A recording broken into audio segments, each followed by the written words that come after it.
Is it wrong to raise a hand to a child, especially when they're very young? It is common in the Indian culture, but in the West, there are severe criminal consequences. What if a mother innocently slaps a child? Is that bad?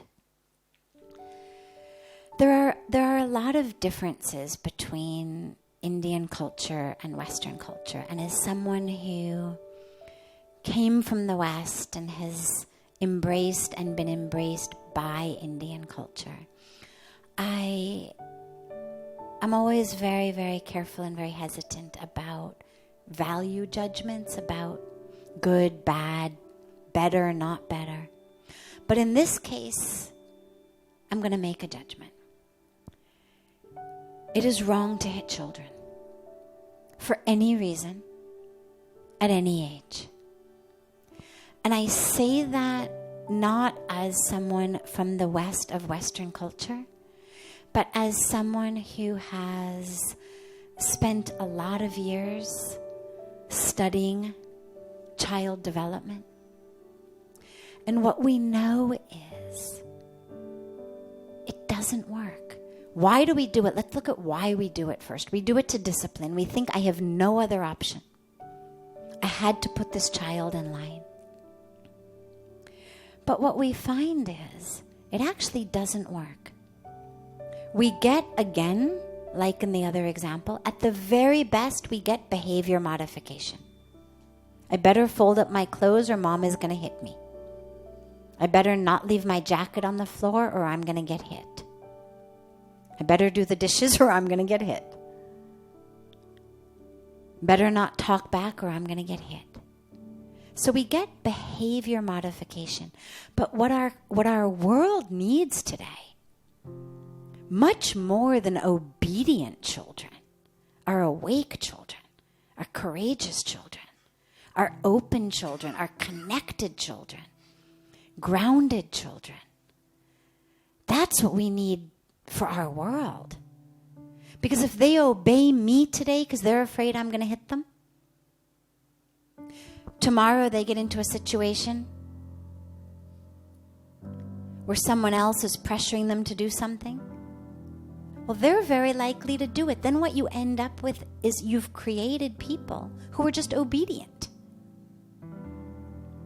And there are way too many people in the world today collecting obedient people for very wrong reasons and preying on people's obedience. We don't need more obedient people. We need people who do the right thing for the right reason, not because they're afraid they're going to get hit. That takes a little bit more time, a little bit more creativity, a little bit more connection on the part of the parents. It's a lot easier to just slap a kid. Yeah, they'll shut up. It's a lot harder to sit down with them and understand what is the root of their screaming. What is the root of their behavior? It takes a lot more time, a lot more creativity, and it requires parents to be prepared to go there with their children, to be open, to be honest. But that's what our world needs. Because when they are connected to themselves, to God, to the universe, they're going to do the right thing anyway. But they're not going to do it because they're afraid of being hit. And it may not be your right thing. It may not be according to your agenda as parents.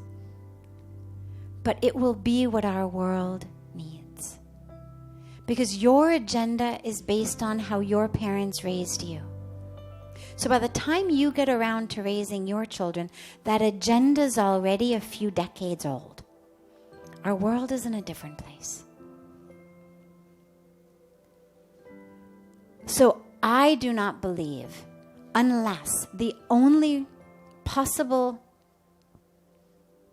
exception that I would make for that rule is if a child was literally in physical danger. So if you were cooking on the stove, let's say, and your child reached out to touch the hot stove, and you turned and instinctively to get the hand out of the way, immediately you slapped it out of the way, I would say that was okay. But what I would then hope was that you would turn around and say, Beta, or child, I'm so sorry for hitting you. This is very hot. It's going to burn you. Look, give me your little pinky.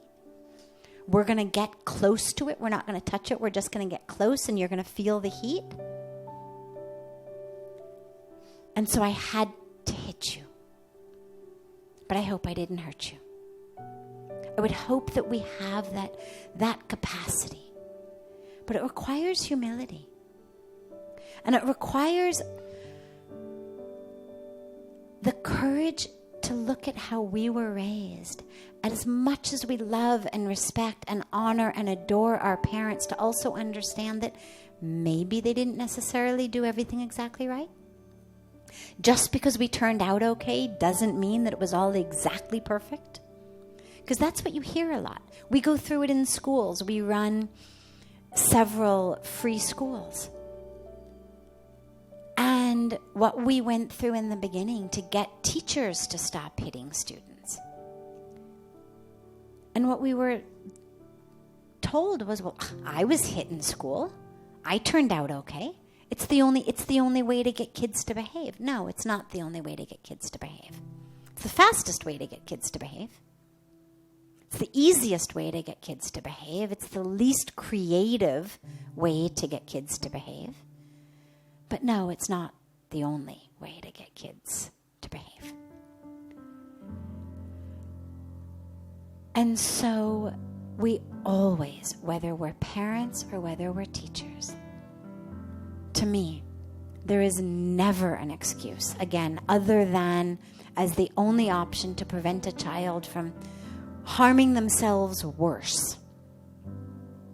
Is there any excuse? I don't care if it's the cheek. I don't care if it's the shoulder. I don't care if it's the rear end. There are other ways of teaching our children. But we have to be prepared to spend the time, to have the creativity, to be open, to go there with the children, rather than I've got to catch my TV show. And then what you will find is we will raise children who are courageous, who aren't afraid that if I don't follow orders, I'm going to get hit. We raise children who are open, who know that from the time I was young, people listened. And they respected me. They explained things. They didn't just tell me, sit down and shut up or I'm going to beat you. I was given from childhood a sense of myself, which means I'm going to be someone who's going to move through the world with the awareness that, yeah, I can make a difference. Yeah, I have something to say. Yeah, it matters. Yeah, I'm of value. Not just when I'm obedient. And this is what our world needs today. Are courageous, open leaders